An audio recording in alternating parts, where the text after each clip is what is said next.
Bonjour et bienvenue sur le podcast Le Yoga en vous. Je suis Bérangère, professeure de yoga à Caen et en ligne chez Béré Yoga. Ici, je vous propose des réflexions et des conseils pratiques pour intégrer le yoga à votre vie quotidienne, mieux comprendre ses bienfaits et vous reconnecter à vous-même avec bienveillance. Bonne écoute! Bonjour et bienvenue dans ce nouvel épisode du Yoga en vous. Alors aujourd'hui, dans le cadre du Podcaston 2026, j'ai le plaisir d'accueillir Estelle Jean, qui est fondatrice de l'association Yoga and Sport with Refugees.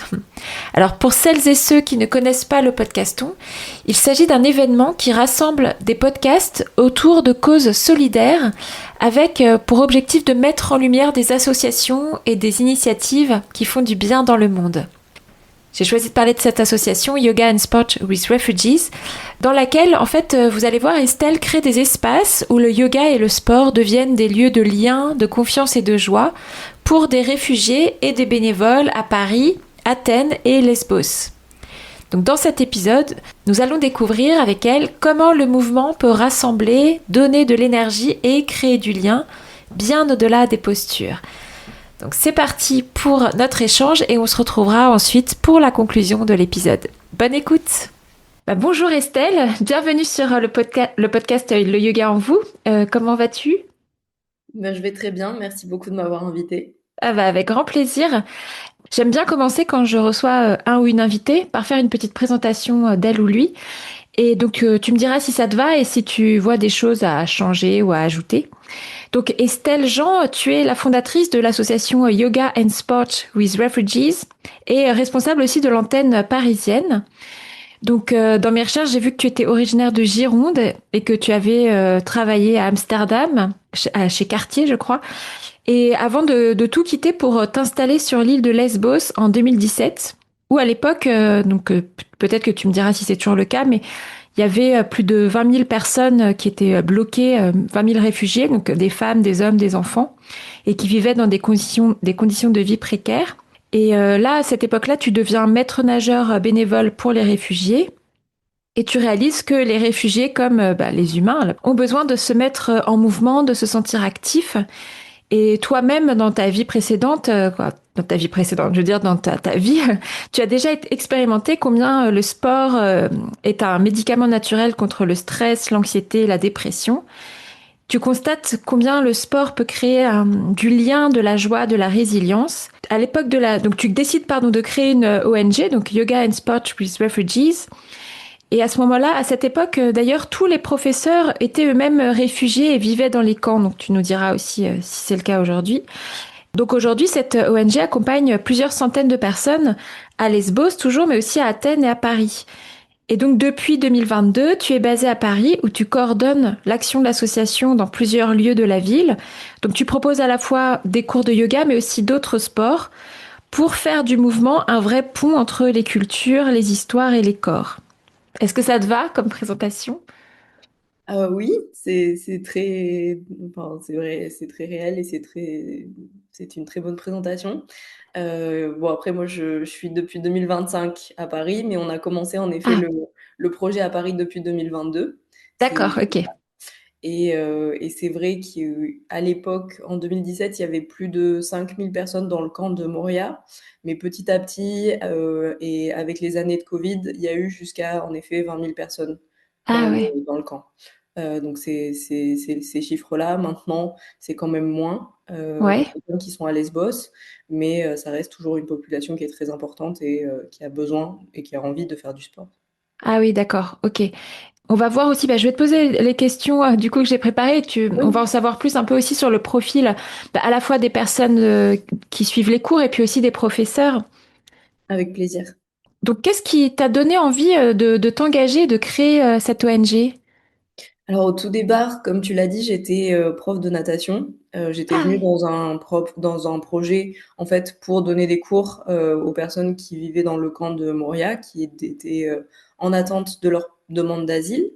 d'accord. Et petit à petit, j'ai vu que le sport, ça leur faisait beaucoup de bien et qu'on pouvait faire d'autres choses que la natation. Je suis devenue très proche avec une personne qui s'appelle Dana, un jeune homme qui vient du Kurdistan irakien et qui m'a proposé, lui, de m'apprendre le taekwondo. et Hmm. l'autodéfense, en échange que moi, je lui apprenais à nager.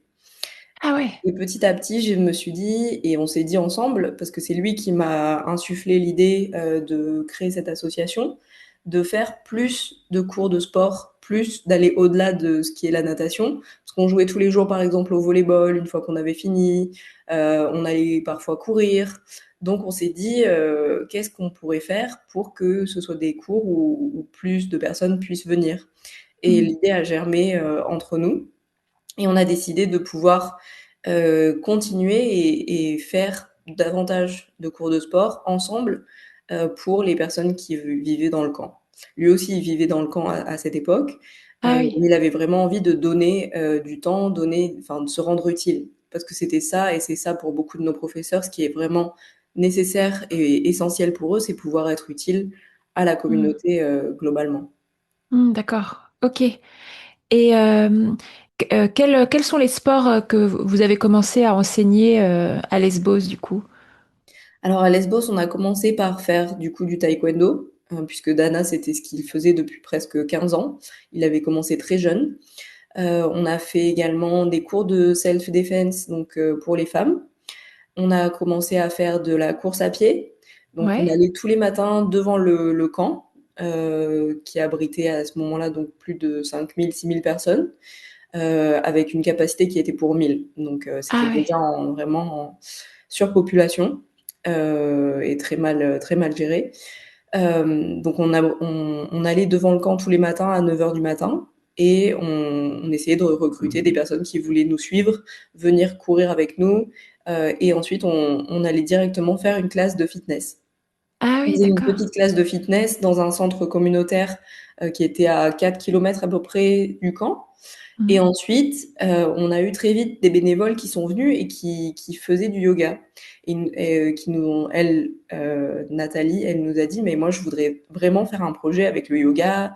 Il y a vraiment beaucoup de choses qui peuvent, qui sont euh, bénéfiques pour des personnes qui ont souffert des traumatismes, mais aussi qui sont dans l'attente, qui ont besoin de mouvement. Donc très vite, on a aussi commencé des cours de yoga le matin vers 11h midi. Et on a continué avec ce que chacun savait faire en fait. On a rencontré Yves qui venait du Cameroun, qui a commencé à faire des cours de boxe parce qu'il était Mhm. champion de boxe dans son pays et champion de MMA.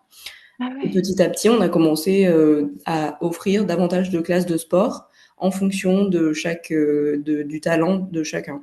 Voilà. D'accord, donc c'est ça, la plupart des professeurs étaient quoi, faisaient partie du camp en fait, c'est ça? Oui, exactement. Vivaient dans le camp, étaient en attente de leur demande d'asile, de la Mhm. réponse ou du processus avec l'interview, etc.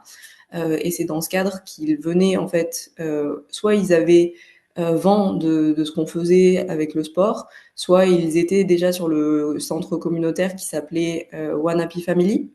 Mhm. Et ils venaient tous les jours à ce centre communautaire qui faisait des distributions de nourriture, pas mal d'activités pour les adultes et les enfants. Il y avait également une petite clinique médicale, des avocats pour préparer les interviews de demande d'asile. Ah oui. Voilà, plein de choses comme ça. Donc beaucoup de personnes venaient sur ce centre communautaire et donc ils voyaient. Il y avait une petite salle de sport qui avait été aménagée, très très basique, hein. C'était vraiment de la tôle pour entourer un petit peu fermé, et Mhm. ensuite quelques poids, quelques bancs pour faire du sport. Mais c'était bon, c'était assez basique à l'époque. Et donc les gens voyaient qu'on faisait du sport là-bas et ils nous demandaient, mais alors moi j'ai fait tel sport, est-ce qu'on pourrait ouvrir une classe de ce sport-là? Ah Ça ouais. m'intéresserait de pouvoir donner des cours, ça m'intéresserait de pouvoir apprendre aux autres ce que je connais. Mhm. Voilà. C'est un petit peu comme ça que ça a commencé et que tout petit à petit a germé. D'accord. Et Mm. après, tu t'es, quoi, en tout cas, l'association s'est aussi développée donc à Athènes et à Paris, c'est ça? Oui, alors ça a été plus tard. C'est vrai qu'il y a eu un processus quand même aussi administratif derrière Ah oui. Mhm. en 2017-2018. Et puis, il a fallu monter en compétences, apprendre comment gérer une organisation. Moi, j'avais pas du Mhm. tout. J'ai fait une école de sciences politiques, mais j'avais pas appris à être vraiment un manager d'association en tant que tel. Mais petit à petit, il y a beaucoup de personnes très professionnelles qui m'ont rejoint, dont Nina De Winter, qui est à ce jour la présidente de l'association, D'accord. qui m'a permis aussi de vraiment évoluer et de pouvoir grandir avec l'association. Et on a commencé à avoir des projets, en effet, qui se sont développés. On s'est dit, à Athènes, on va y aller, il faut qu'on y aille. C'est vraiment aussi un des points clés Mm. où beaucoup de personnes réfugiées vont, après être arrivées, soit sur les îles, soit via la frontière terrestre. Et petit à petit, on a développé un projet qui était en fait, qui avait été débuté au tout départ par Dana, qui Mm. était allée à Athènes en 2020, euh, en 2019, pardon. Et Oui. en 2020, il avait créé une salle de sport à Athènes. Et il a demandé à Yoga Sport de reprendre cette salle pour différentes raisons. Mais voilà, c'est lui qui a commencé le projet en fait là-bas, encore une fois. Ah oui. Et ensuite, nous, on a repris cette salle de sport et puis on en a fait la salle de sport de Yoga Sport et ça a été vraiment, enfin, ça a grandi. On a fait plein de choses, plein d'activités, plein de compétitions. On a développé le sport pour les femmes. Et puis, c'était une salle où il y avait, je sais pas, presque plus de 1000 visites par Ah mois. oui. Donc, vraiment, beaucoup, beaucoup de personnes qui venaient, des personnes qui étaient demandeuses d'asile, mais aussi des personnes réfugiées qui vivent à Athènes depuis longtemps, depuis Mm. 3 4 5 6 des fois 10 ans, et qui Ah. venaient parce que la salle était gratuite et ouverte à tous et qui venaient pour faire leur entraînement euh, de poids, d'haltérophilie, de ce qu'ils avaient envie. D'accord. Voilà. Ok. Et comment est née l'envie d'ouvrir une antenne à Paris? Alors ça a été vraiment, on a suivi en fait notre communauté parce que on a deux coordinateurs, l'un qui s'appelle Yadoula et l'autre qui s'appelle Rahmatullah, qui sont tous les deux originaires d'Afghanistan, qui sont allés à Paris, qui sont allés s'installer en France, qui voulaient D'accord. pas, parce qu'il y a plusieurs destinations bien sûr. Les personnes ne veulent pas forcément rester en Grèce du fait de la crise économique et bon, l'intégration est peut-être plus difficile au niveau économique Mm. et pour ça, pour des raisons X ou Y qui leur sont propres, préfèrent aller dans un autre pays, dont la France et Paris. Et donc ça a été après l'arrivée en fait de Yadoula et de Harmat, on a parlé beaucoup. On avait, c'était déjà une idée en tête pour moi parce que je savais, j'avais beaucoup de liens avec Paris, avec des gens qui travaillaient dans le milieu associatif à Paris, Mm. avec des personnes réfugiées, qui m'avaient dit, mais vraiment, un projet tel que Yoga and Sport à Paris, ça fait tout à fait sens. Il Mm. faudrait qu'il y ait du sport, il faudrait qu'il y ait du mouvement. Les personnes, elles ont besoin. Il y a beaucoup de personnes qui souffrent de dépression, qui souffrent de ne pas pouvoir s'intégrer vraiment à la société. Et via le sport, c'est une porte ouverte. Donc, lorsque Ramat et Yadoula sont arrivés, on a attendu quelques mois pour vraiment mettre en place, pour aussi avoir un petit peu de budget. Et il s'est trouvé qu'il y a eu un camp de mineurs isolés qui n'était pas reconnu par l'État, qui s'est installé avec une association qui s'appelle Utopia 56, qui s'est Ouais. installée sur la place de la Bastille pendant plusieurs mois. Je crois que D'accord. l'installation a duré plus de 4 ou 6 mois.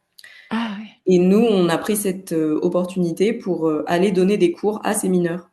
Donc, Mm. on a commencé à faire des cours de sport, de boxe, de yoga, de fitness. Et on a vu très vite qu'il y avait vraiment un engouement. Ça Mm. faisait tout à fait sens.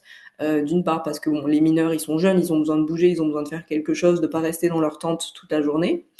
Mais parce qu'aussi, on voyait que ça attirait l'attention sur les personnes. Donc on s'est dit, mais c'est ça, à Paris, il faut qu'il y ait aussi un rayonnement de l'accueil, quelque chose qui fasse plaidoyer, où on puisse Mm. parler justement du problème également. Ah oui, d'accord. Et là, alors aujourd'hui, par exemple, à Paris, vous intervenez dans quelle salle en fait? Où est-ce que vous donnez les cours? Alors on a plusieurs partenaires. On donne des cours par exemple avec le Secours populaire qui nous prête qui met à disposition une salle pour le Mm. yoga. On est D'accord. également à la Maison des Réfugiés, qui est une antenne qui abrite plusieurs associations. Et qui, pareil, nous prête un espace tous les mercredis pour faire du yoga, du fitness, Mm. et les dimanches pour faire de la danse. D'accord. On a également réussi à avoir un partenariat avec une entreprise qui s'appelle MM Sport, qui, eux, ont des salles de sport dans des entreprises qui sont mises à disposition des salariés et qui Ouais. sont donc fermées le samedi et le dimanche. Ah ouais, c'est bien. Et donc, on peut les utiliser donc sur le temps du week-end, Hmm. à raison de 2 heures par samedi et 2 heures par dimanche pour faire nos cours de boxe et de boxe thaï. D'accord. Ah oui, Voilà. ok. Donc, on essaye de diversifier et on fait aussi des cours en extérieur, au parc de la Villette Ah et on oui. donne aussi des cours, on offre aussi des activités, donc régulièrement dans des tiers-lieux ou dans des accueils de jour, comme par Ah, exemple à Denfert-Rochereau où il y a un accueil de jour pour les familles et pour les hommes célibataires, et à la Halte, qui est la Halte humanitaire, qui est une association qui est soutenue par l'Armée du Salut. ouais. Voilà. Donc à Paris, on a tout, enfin, on a commencé à vraiment à tisser notre toile un petit peu et à être un peu partout, à essayer d'être, D'accord. ouais, de pouvoir fournir des cours un petit peu partout avec France Terre d'Asile également. Voilà, de créer des relations avec plein d'associations pour pas seulement que les personnes viennent à nos activités, mais aussi qu'on aille vers les personnes, parce que des fois, on sait qu'à Paris, c'est quand même compliqué de Hmm. prendre les transports tout seul, de savoir où aller, de savoir comment va être l'accueil. Il y a une appréhension Oui. aussi. Donc c'est vrai que de pouvoir aller directement au lieu où les personnes sont, soit dans un accueil de jour, soit dans un foyer, dans un espace qui est déjà leur espace propre et où ils se sentent en sécurité, c'est Oui. vraiment aussi une étape clé. Ah oui, d'accord. Ouais, ça, je me demandais justement où est-ce que, comment vous vous faisiez connaître. Mm. Et est-ce que tu peux nous décrire le profil des personnes que vous accompagnez, voilà, le genre, c'est plutôt des hommes, des femmes, l'âge, le pays d'origine. Voilà, je sais pas, c'est peut-être très varié, c'est peut-être difficile de. C'est très varié, mais c'est vrai qu'on a quand même une forte. Je pense que on peut dire que la majeure partie des personnes qui viennent, on va dire, allez, 60% peut-être, ça va être des jeunes hommes qui vont avoir entre 18 et 30 ans. Voilà. D'accord. Mais après, il y a vraiment de tous les profils. On a parfois des hommes ou des femmes qui ont plus de 50 ans qui Ah viennent oui. aussi. Et on a maintenant de plus en plus de femmes aussi qui ont entre 20 et 40 ans qui viennent aussi à nos D'accord. cours. Parfois qui sont mamans, qui viennent avec leurs enfants. Donc on a aussi créé des partenariats avec d'autres associations qui nous aident justement soit à faire du babysitting Ah pour oui. les enfants, qui proposent vraiment des activités aussi au-delà, comme l'association Nouvelle Page, qui font beaucoup d'actions pour les personnes réfugiées et pour les femmes réfugiées, et qui, tous les mercredis, nous aident à mettre en place un cours de sport au Ah césure. oui. Voilà. D'accord. Ok. Et les pays d'origine de ces personnes, est-ce qu'il y a une Oui. prédominance ou. Alors en France, il y a beaucoup de personnes qui viennent d'Afghanistan, beaucoup de personnes aussi qui viennent du Soudan, Ouais. de Côte d'Ivoire, on a des personnes qui viennent de Guinée, on a des personnes qui viennent d'Érythrée, d'Éthiopie, de Somalie parfois, de Syrie également, D'accord. du Venezuela aussi. Ah oui. Voilà. C'est vraiment très très varié. On a même des personnes dans nos activités qui commencent à venir qui viennent du Népal. Ah ouais, Mm. d'accord. Et c'est à peu près les mêmes pays aussi en Grèce, à Athènes et Lesbos? Oui, ça va être à peu près les mêmes pays. On va aussi avoir des pays d'Afrique de l'Ouest, d'autres pays d'Afrique de l'Ouest. On va avoir des personnes qui viennent aussi du Mali, euh, ouais, du Soudan, je l'ai déjà dit. Et maintenant, on remarque qu'il y a beaucoup de personnes qui viennent aussi d'Égypte, Ah oui. ou du Maghreb également, qui Hmm. n'arrivent pas à avoir le visa, qui ne peuvent pas venir légalement en Europe et qui du coup tentent le tout pour le tout et prennent cette route très dangereuse. Ah oui, d'accord. Mm. Ok. Quelles sont vraiment les valeurs principales de l'association? Oui. Alors pour nous, c'est vraiment de faire du mouvement quelque chose qui soit enfin, bénéfique pour la santé mentale et pour la santé physique. Il y a ces deux aspects qui sont vraiment très importants pour nous, puisqu'on voit que ça se développe lorsque les personnes viennent au cours de sport, ça leur permet d'être plus résilients, d'être mieux dans leur corps, mais aussi dans leur tête, de passer un moment qui est vraiment pour eux. Pour nous, c'est aussi très important de créer une communauté, de pouvoir voir que les personnes vont se rapprocher entre elles, qu'elles vont pouvoir se sentir accueillies et Ouais. dans un groupe en fait, dans un groupe Mm. auquel elles appartiennent, de pas se sentir rejetées comme elles ont pu l'être beaucoup de fois lors de leur demande d'asile ou de leur arrivée dans un des pays. Ça, c'est vraiment pour nous très important. Et dans ce cadre-là, c'est vraiment aussi important de faire de l'intégration et de l'inclusion, d'aller plus Mm. loin que l'intégration qui va être un peu un, une sorte de demande à l'autre de s'adapter, mais aussi de nous faire en sorte qu'on s'adapte aux personnes. Mm. On puisse comprendre un petit peu, avoir les clés, avoir un petit peu la compréhension de l'autre et de savoir quelles sont les habitudes, quelles sont les cultures, quelles sont les traditions de l'autre pour pouvoir voir comment on peut mieux se comprendre et totalement bien sûr se respecter. Ça, Ouais.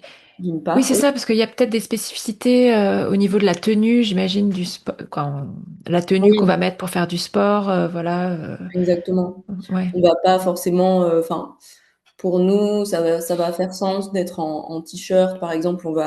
Dans toutes nos salles, on demande que les hommes et les femmes portent un t-shirt, que personne ne soit torse nu, soit en brassière, parce qu'on sait que ça peut mettre certaines personnes mal à l'aise. Oui. Pareil, on demande qu'il n'y ait pas des mini-shorts ou des vêtements qui soient vraiment très, très, bah, voilà, que chacun fasse un petit peu, que ça fasse sens, mais aussi de se mettre à la place de la personne qui peut-être est dans les deux cas, qui n'a peut-être jamais fait de sport avec des hommes ou avec des femmes, de voir que bah, ça peut être impressionnant au départ. Mm. Pour une femme de rejoindre un groupe qui est composé presque uniquement d'hommes, ça peut être Oui. très, très impressionnant. Et de l'autre côté, d'avoir, parce qu'on a des entraînements des fois où il y a plein de personnes qui sont bénévoles et qui sont des femmes à Lesbos, un homme qui va se retrouver au milieu d'un groupe de femmes, Ouais. euh, ça peut être aussi impressionnant un petit peu pour lui. Mais on essaye de faire en sorte, et aussi, j'en ai pas parlé, mais c'est vrai qu'on fait des cours où on a des cours qui sont réservés aux femmes, parce qu'on sait que culturellement, il y a des femmes qui ne veulent pas être pratiquer de sport avec des hommes, et puis parce que Mm. ça les gêne, elles se sentent pas confortables pour pratiquer. Donc on fait aussi cette pratique. On a lancé des cours de fitness, on a lancé des cours de yoga, on a lancé des cours de boxe maintenant, qui Mm. sont réservés aux femmes et dans lesquels elles peuvent se sentir vraiment libres et voilà. Ah oui, d'accord, ok. Et tu disais, oui, que tu voyais euh, le sport voilà, avait une incidence sur la façon dont les personnes se sentaient au niveau physique, au niveau mental. Est-ce que vous accompagnez un certain moment les personnes, quand vous les voyez pendant quelques mois Ah oui, alors c'est vraiment chacun qui décide de venir au cours. Donc, mais c'est vrai qu'on voit des gens qui reviennent, enfin depuis des années même, à Paris, parce que bon, les personnes s'installent pour continuer leur vie en France. Donc c'est vrai qu'on les recroise tous les week-ends Ah oui, d'accord. et on voit aussi l'évolution. On voit comment, bon bah depuis leur arrivée, leur demande, quand ils ont commencé enfin quand ils ont commencé à parler français, l'apprentissage de la langue, Mm. quand ils ont eu leur papier, quand ils ont commencé à travailler. Et on voit que le sport, ça a toujours une place importante pour eux, qui veulent toujours pouvoir faire du sport, Mm. ils viennent pas seulement pour le cours de sport, mais ils viennent aussi pour voir les autres, pour voir les gens avec lesquels ils ont l'habitude de s'entraîner, pour voir le coach avec lequel Mm. ils ont tissé vraiment des liens. Et ça, c'est vraiment important pour nous. Et c'est beau de voir un petit peu le parcours d'une personne quand elle arrive, que parfois elle est timide, ils osent pas trop parler en français, c'est un peu gênant, un peu difficile aussi. Mais Ouais. de voir petit à petit une personne évoluer et puis enfin vraiment s'ouvrir et commencer à ouais à faire à créer toute une vie, toute une structure de vie pour soi, c'est vraiment quelque chose de magnifique. Mm. Et il me semble avoir lu dans mes recherches que à Paris, notamment, vous essayez en fait d'inclure, quoi, de créer du lien aussi avec les locaux. Et je me demandais, est-ce que les profs sont plus aussi des locaux? Pas forcément. Alors, pas forcément, mais on a des profs, en effet, qui sont parisiens ou français, et puis bien sûr des bénévoles. Parce que je ne sais pas si je l'ai mentionné, mais vraiment, nos cours sont ouverts à tout le monde. C'est-à-dire Hmm. qu'on ne fait pas des cours qui sont réservés aux réfugiés, Ah mais oui. ouverts à tous et à toutes. Donc, on a des personnes qui viennent tous les week-ends, qui sont d'origine française, ou qui sont expatriés, ou qui sont, voilà, qui font leurs études à Paris, qui sont en Erasmus. Voilà, on a vraiment plein de personnes différentes qui viennent. Et c'est vrai qu'on a des coachs qui sont eux-mêmes qui sont français. On a nos coachs de danse, de samba et bachata le week-end qui sont français. On a une prof également de pilates et yoga qui est française. Donc, on a de la mixité au niveau de ça également. Oui, c'est Ah, vrai. mais par exemple, à Paris, vous, quand même, il y a aussi des profs qui sont issus, quoi, qui sont eux-mêmes Ils sont réfugiés. exilés. Oui, oui, Ah, oui. d'accord, ok. Il y a notre coach de Muay Thai qui vient d'Afghanistan, notre coach de boxe qui vient de la Côte d'Ivoire, Ah ouais. on a notre coach de running qui vient du Soudan, la coach de fitness pour les femmes, elle vient du Venezuela, on a une autre coach de yoga qui vient de Russie et un autre qui vient de Géorgie, donc vraiment Ah mix, ouais, mix. d'accord. Ah, Oui, ok. Ok, super. Je voulais maintenant, comme mon podcast est spécifiquement dédié au yoga, je voulais qu'on parle un peu oui, plus du yoga. Et bien sûr. pourquoi est-ce que bah, le yoga, notamment, a une place, tu l'as un peu dit plus tôt, mais ça a quand même une place centrale, puisque déjà dans le titre de l'association, voilà, c'est Yoga and Sport with Refugees. Donc, qu'est-ce que le yoga permet, voilà, auprès des réfugiés? Alors pour nous, ça a été vraiment vraiment le point de départ, c'était à Lesbos lorsqu'on a commencé à faire des cours de yoga avec Nathalie, qui a commencé un projet de yoga. Et on a vu très vite que ça permettait pas seulement un bien-être physique et de développer vraiment sa flexibilité, mais aussi sa souplesse, de pouvoir ressentir son corps et être en lien avec son corps, mais de pouvoir justement aussi un petit peu guérir grâce à la méditation, grâce à d'autres pratiques, la respiration aussi, Mm. de pouvoir se sentir mieux mentalement, mais vraiment encore plus, j'ai envie de dire, que certains sports, parce qu'il y a vraiment un lien très profond entre, dans la pratique, entre le corps et l'esprit. Oui. On voit vraiment des personnes qui viennent au cours de yoga qui, pour elles, c'est vraiment une respiration, c'est un moment de bien-être très intense qu'ils se donnent, qu'ils s'offrent à ce moment-là. Et c'est vrai que pour nous, ça a été très important d'avoir aussi ce côté-là. Et on n'a pas voulu le mettre dans le sport. Du coup, c'est pour ça qu'on a vraiment fait cette différenciation, parce que c'était très important aussi que les personnes qui pratiquent le yoga puissent voir que pour nous, c'était une pratique qui était importante et qu'on voulait mettre en avant Mm. dans notre association. D'accord. Ok, super. Et concrètement, à quoi ressemblent les séances? Est-ce qu'il y a oui, des choses qui se créent, du lien aussi? Alors oui, du lien, c'est sûr. J'ai envie de dire, oui, c'est très très flagrant, mais c'est vraiment, bah, au départ, on voit que les personnes, bon, elles sont peut-être un peu timides, un peu réservées, et très vite, lorsqu'on va faire, par exemple, des exercices en groupe ou en duo, il va y avoir un petit peu justement bah, un échange qui va se créer. Les personnes vont commencer à communiquer et enfin, on met de la musique aussi dans les cours, donc on bouge et puis parfois on danse. Donc il y a vraiment une sorte de dynamique très positive qui se crée avec Mm. au fur et à mesure de la classe, beaucoup de rire, beaucoup d'expressions de joie, d'expressions de bien-être. Donc enfin, on finit toujours la séance en prenant une photo tous ensemble Mm. et puis en échangeant quelques mots. Parfois, on échange un goûter à la fin. Donc vraiment, ouais, on prend le temps d'être ensemble parce que c'est vraiment ça qui est important. C'est Mm. vraiment ça qui est pour nous essentiel parce qu'on voit tellement de clubs, de sport, de salles de sport où les gens sont en parallèle, mais elles n'interagissent pas.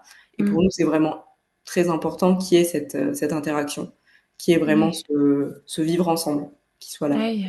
Super. Est-ce que du coup, il y a des amitiés qui se créent entre les participants Ah oui, oui, oui, beaucoup. Mm. On a beaucoup de personnes qui sont connues en venant à nos activités et qui sont maintenant amies, qui vont faire des choses ensemble, qui vont sortir, qui vont aller boire un verre ensemble, qui vont aller au cinéma ou faire d'autres cours de sport. Et puis même dans oui, dans notre équipe aussi, j'ai envie de dire, de coach, de coordinateur, etc. On est tous très proches, on est tous amis. Et on s'entend tous très bien, on est là pour s'épauler les uns les autres, pour s'aider dans tout ce qui peut se passer. Et ça, c'est vraiment essentiel. D'accord. Ah, super. Est-ce que tu as un souvenir à nous partager ou voilà une scène qui te revient à l'esprit qui illustre bien en fait la façon dont se passent les séances, bah, ce qu'on vient de dire, les liens qui se créent. Oui, alors pour moi, c'était vraiment à Lesbos en 2000, c'était en 2019. C'était lorsque il y a eu une des femmes que j'ai rencontrées dans un cours qui était un cours d'autodéfense pour les femmes. C'était une jeune fille de 16 ans, Souela, qui vient d'Afghanistan. Je l'ai rencontrée et puis elle faisait du taekwondo et du karaté quand elle était au Pakistan. Et je lui ai proposé de venir au cours de kickboxing qu'on faisait dans la salle de sport à ce moment-là. Et elle m'a dit, mais est-ce qu'il y aura des femmes? Et je lui ai dit, ben moi je serai là, mais il n'y aura pas d'autres femmes. Parce que peut-être qu'il y aura des Mm. bénévoles, mais il n'y a pas d'autres femmes afghanes. Elle m'a dit, ok, bon, je vais voir. Et puis elle est venue. Elle est venue, elle a fait le cours, donc étant la seule femme de la communauté afghane avec que des hommes afghans aussi dans ce cours. Donc avec beaucoup de... Enfin, ça peut vraiment avoir quelque chose... enfin, avec des a priori, ça peut porter beaucoup de... euh, ouais, ça peut être vraiment difficile pour elle de venir, de passer le pas, mais elle est venue. Et elle a fait tout, elle a donné toute son énergie jusqu'à ce qu'elle, bon, c'était la première fois qu'elle venait, donc qu'elle reprenait le sport après presque 3 ans. Donc elle était essoufflée. Au bout d'un moment, elle a dû s'arrêter. Et là, le coach a arrêté tout le monde et a dit, je voudrais qu'on qu'on congratule Souela d'être venue et qu'elle sache qu'elle est toujours la bienvenue. Et après ça, elle est venue à tous les cours. Ah, Mais pas seulement, elle a aussi entraîné d'autres filles, d'autres jeunes filles qui avaient entre 17 et 20 ans, à venir aussi au cours de kickboxing. Et comme ça, ah ouais. petit à petit, on a eu plus de 5 filles qui venaient au cours. Donc ça, vraiment, pour moi, ça a été quelque chose qui montrait, mais grâce aussi au coach, qui l'a encouragée, qui a Ah oui. fait en sorte qu'elle se sente bien dans le cours, qu'il n'y ait aucun des hommes qui porte un jugement ou qui lui fasse un commentaire négatif, qui a été vraiment à l'écoute et en veille par rapport à ça. Ça a fait qu'elle s'est sentie bien et qu'elle a eu envie de revenir et Ah de oui. faire venir plus de personnes, plus de femmes. Et ensuite, Mm. elle-même est devenue prof de sport dans notre association, puis coordinatrice à Athènes Ah pour, ouais. oui, pour les coachs. Donc vraiment, ouais, une figure une fille très intelligente, très sérieuse Mm. et qui avait vraiment l'envie et la motivation de continuer. Ah ouais. Donc là, tu es toujours en contact avec elle Oui, aujourd'hui. Ouais. Ah oui, oui. d'accord. Je l'ai vue fin de l'année dernière. Mm. Ah ouais. Ah Mm. super. Et donc toi, quand tu participes au cours, quand tu observes ces temps de pratique, c'est ça qui te touche le plus? C'est le lien, c'est ouais, la volonté peut-être aussi de dépasser peut-être des a priori. C'est ça qui Mm. te touche le plus, peut-être? C'est ça, et c'est de voir en fait les sourires, Ouais, de ah. voir en fait les visages s'illuminer, des gens qui ont peut-être pas souri ou ri depuis longtemps, Hmm. qui ont peut-être pas eu cet espace où ils se sentent bien depuis longtemps, où ils se sentent accueillis, où ils sentent qu'ils sont pas jugés, et de voir que vraiment l'impact que ça peut avoir, d'entendre, même parce que je parle maintenant perse, d'entendre des Hmm. persophones qui vont me dire, mais moi, tu sais, avant de connaître Yoga Sport, je sortais pas de chez moi. Ça fait depuis 2 ans que je sortais de chez moi pour aller au supermarché une fois par semaine. Et Mm. maintenant, je viens aux cours et c'est ça qui me fait me développer et m'ouvrir. Ah Mais oui. avant, j'osais pas, j'avais peur. Mm. Et ça, c'est vraiment très, très, très important, ouais. Quand on parle, quand on peut avoir un petit peu aussi l'histoire un peu derrière des personnes, qu'est-ce qu'ils ont survécu vraiment. Mm. C'est quelque chose qui est très, très touchant. Ah ouais, d'accord. Mmh. Ok. Euh, je voulais te demander aussi comment fonctionne l'association? C'est par des dons, c'est ça? Oui, on a donc un fonctionnement qui est par des dons privés, bien sûr. Ça suffit pas, donc on a aussi des subventions et des dons d'entreprises ou de fondations. Mais D'accord. on a bien sûr la possibilité de faire des dons. D'accord, ah oui. Bah, tu pourras me donner le lien, je le mettrai dans la description de l'épisode. Ok, merci. Je t'en prie. Et qu'est-ce que tu voudrais qu'on retienne de l'association? Bah, pour moi, c'est un peu notre motto, c'est on est toujours plus fort ensemble. Hmm. C'est vraiment quelque chose qui est pour moi super important et qu'on doit se rappeler et vraiment se dire à longueur de journée. C'est-à-dire que des fois, on peut se sentir, et même tout le monde, c'est pas seulement les personnes réfugiées, mais vraiment tout un chacun. Des fois, on peut se sentir très seul et se dire que vraiment, on va pas y arriver, on a envie de laisser tomber. Mais la force du collectif dans beaucoup de parcours, dans beaucoup de luttes, ça a quelque chose qui est vraiment très, très, très important et qui nous permet d'aller plus loin.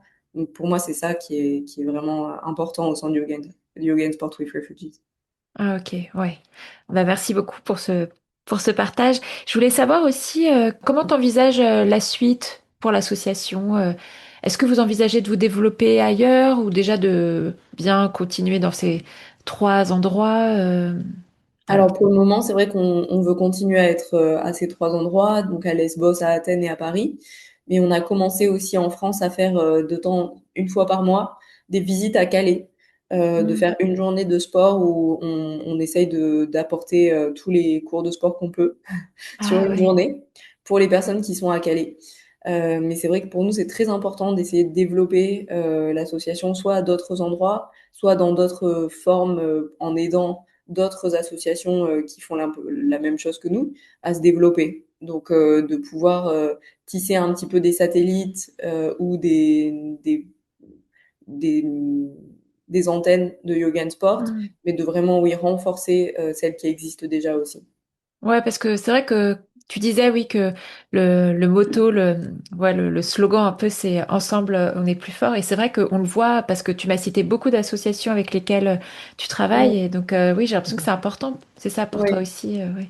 Ah oui, oui, c'est vraiment très important d'être au sein d'un réseau Mm. associatif, de pouvoir avoir des partenaires sur lesquels on peut compter, qui peuvent aussi nous aider dans notre chemin associatif. C'est très important d'avoir des associations partenaires avec lesquelles on peut faire chacune des associations apporte une part à l'autre association et comme ça on peut faire beaucoup plus de choses ensemble.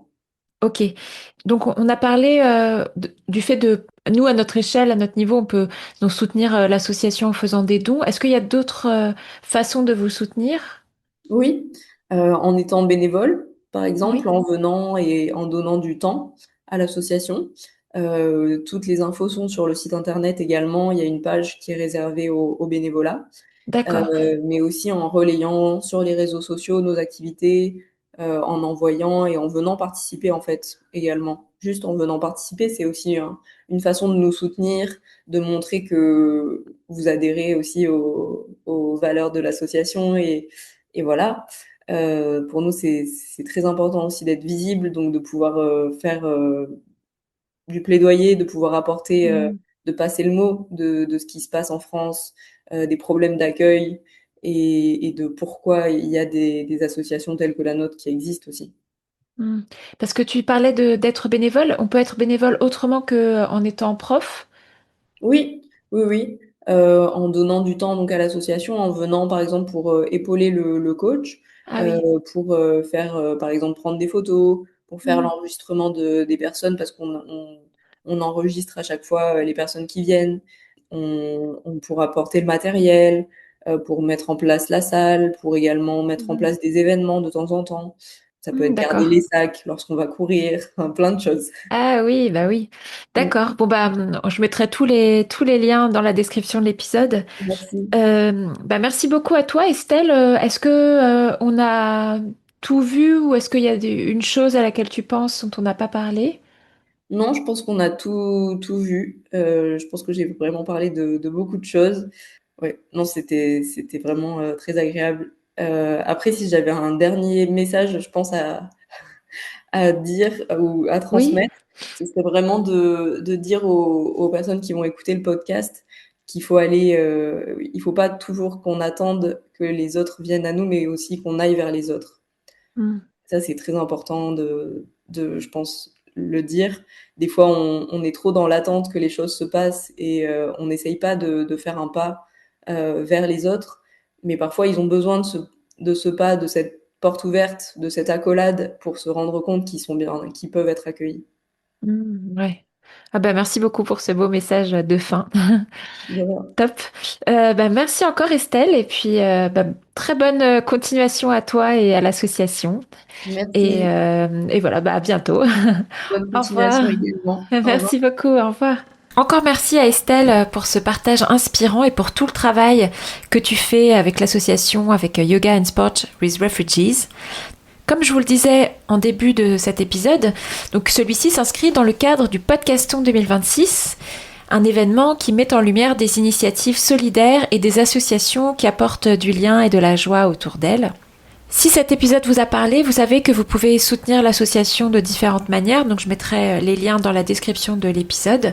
En tout cas, je vous remercie beaucoup d'avoir écouté cet épisode du Yoga en vous. N'hésitez pas à vous abonner pour ne rater aucun épisode et je vous dis à très bientôt, à la semaine prochaine déjà pour un nouvel épisode.